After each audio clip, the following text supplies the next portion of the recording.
Y'all just falling in. Okay, unfortunately, I'm super short on time. This isn't going to be completely comprehensive. I'm going to keep this very short to the point. If you aren't aware, there was a train derailment that happened in East Palestine, Ohio, and there have been growing suspicions as to how this is being covered, the lack of coverage, I should say, and specifically reporters being arrested for reporting on the incident. Now, we have body camera footage I'm about to show you from the incident that took place. This incident involves Evan Lambert, who is reporting on a press conference regarding the East Palestine incident. Okay, so I'm about to show you is the body cam footage of NewsNation's Evan Lambert, who was reportedly being aggressive towards Major General John Harris and refused to leave when asked by the police. We're going to play this short little clip here. For some reason, there's not volume in the beginning of this clip, and I'm not sure why. But let's continue.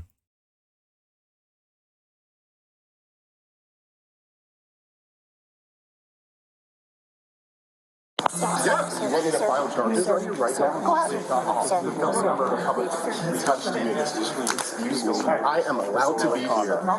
Did you not see that man put his hands on shut it down. You continued on. Go. Now. Go. Now. Or you can go to jail. Sir. You want to go to jail for criminal trespassing? Do you want to go to jail for criminal trespassing? Do you understand? You know how quickly our lawyers will get me out? I don't care. Sir, can we I don't care. Let's talk outside. Go. Let's talk outside. Come out the door. Out the door. Out the door. By other media right here. I'm going to listen. I don't care. You're going to walk out the door. I'm going to listen. You're going to walk out the door. Touch Come on out, sir. You're going to walk out the door, or you're going to jail. Do not touch me. Sir, can we talk outside, please? I am trying to talk listen. outside, please. And he escalated with me. I am doing my job. This is covered by the First Amendment. Excuse me, sir. I'm the building supervisor here. Please leave. There you have it. You're going to stand right there. You're going to stand outside. You are or you're going to jail. Let's go. Let's go. Physical. Oh, sir.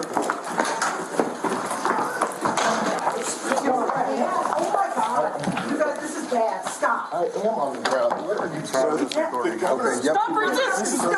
do? Okay. So watching that, my first reaction is like, what the beep? They go on, they explain the video. Here is the mission, the guy in the military uniform in the beginning part of the video. He said in a statement that he provided was, I instinctively put my hands on his chest to keep him from bumping into me, which I felt was inevitable if I had not protected myself. What I'm not sure of is, if you saw in this video here, see if I can pull it back up. Who are these people in green uniforms? Like, is that police? Like, these people here, like, that's obviously the sheriff right there, but like, who are these people in the green? Can I even see what's on there? Yeah, okay, maybe they're sheriffs as well, just wearing weird uniforms. But to say that he was physically resisting arrest while he's sitting him on the ground is just absurd. This is why I'm glad that body cam footage exists. But continuing on, this is an update. This is from Pennsylvania. Why is this from Pennsylvania? Okay, it's a press release. It's from February 8th, 2023. Residents can safely return home. It was the Norfolk Southern Railroad train carrying vinyl chloride derailed in Columbiana County on Friday night.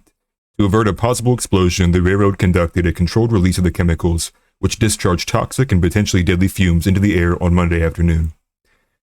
Air quality samples in the area of the wreckage and in nearby residential neighborhoods have consistently showed readings at points below safety screening levels for contaminants of concern. Based on this information, state and local health officials determined that it is now safe for community members to return to their residences.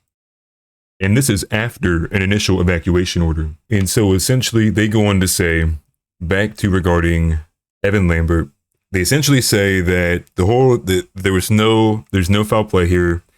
They say that he was broadcasting live and was being extremely loud. Now, the level of aggression they had towards him for just being loud, I think is unwarranted because he's just recording, just tell him to quiet down. And it seemed like I didn't hear it once they were asking him to quiet down. So I think either the body camera footage just missed that point. I'm not sure if there's any way to verify or confirm from any statements that he was indeed being extremely loud and agitating the entire press conference. So they're saying it's not foul play. At least WKPN is. Now, however, this is the statement released by Lambert's attorney, Youngstown lawyer Frank L. Cassese. On February 8th, 2023, at the press conference held by Ohio authorities and Governor Mike DeWine regarding the Norfolk Southern train derailment, my client was reporting in his official capacity as a journalist for NewsNation. While broadcasting, he was aggressively confronted by law enforcement, who were seemingly perturbed that Lambert appeared to be in a live broadcast while Governor DeWine was speaking. In the United States of America, we enjoy certain freedoms that have shaped the landscape of our country for the better. The freedom of speech and the freedom of the press are protected under the First Amendment and the Bill of Rights. Mr. Lambert, in fulfilling his journalistic responsibilities, had an absolute right to be present in the East Palestine gymnasium to report the news last evening. The claims made by Adjutant Major General Harris that Mr. Lambert was aggressive and that Harris was convinced he was prepared to do harm to me are patently false. It is our position that the numerous videos of the incident, as recorded by the bystanders, speak for themselves, Cassese wrote. He went on to say that the charges against Lambert are a futile attempt by law enforcement to justify the arrest. While we appreciate the pressure that the attention is put on local officials, particularly first responders, they attempt to address the derailment and work to get the community back to normal, Lambert's arrest represents an egregious overreaction by law enforcement that should not happen in an America governed by First Amendment. Ohio Senator Sherrod Brown said the arrest is unacceptable. Now, I will say, the reason why this is catching attention and the reason why this seems significant, and you'll see here, this is an image of the freight train that derailed. If I can blow it up for you. Now, the reason why this seems very, very odd is this has come from amidst this is like a series of things now. I believe probably since we have came out of lockdown, since the end of COVID, this has probably been about the 480th explosion, processing plant, train derailment, factory getting torched, farm burning down, etc., etc., etc., that we've seen that's bringing cause for concern. And what's crazy about this is even the EPA says it's monitoring all these chemicals that's being released. One of the chemicals that was released during this fire, you can see there's lit flames right there, is chemicals phosgene and hydrogen chloride. Neither of these is good news. Phosgene, I think I'm saying that right, was used as a weapon in World War I and is a highly toxic gas that can lead to choking, chest constriction, and in the most acute exposures, possibly even death. And then hydrogen chloride is pungent odor, can irritate the nose and skin. But on this Washington Post article, it goes from talking about the flames. I mean, this is ridiculous. It's like plumes everywhere. I'm sure it probably covered the area, being a carcinogen. I believe most carcinogens, even like fire smoke, like if your house burns down, they typically they typically make sure that you change all of your bed sheets and like linens and clothing, because the carcinogens from the fire smoke end up staying in the smoke and can cause you to have issues later on, because when they stay in the fabric, that fabric typically is near you, around you, or like can cover your mouth, come on your clothes, and then you end up breathing that stuff in from the fabric itself. Now, what's wild is the Washington Post goes right from this article to how often do these happen? To me, it's giving that kind of energy of like, don't be concerned. Like, this happens all the time.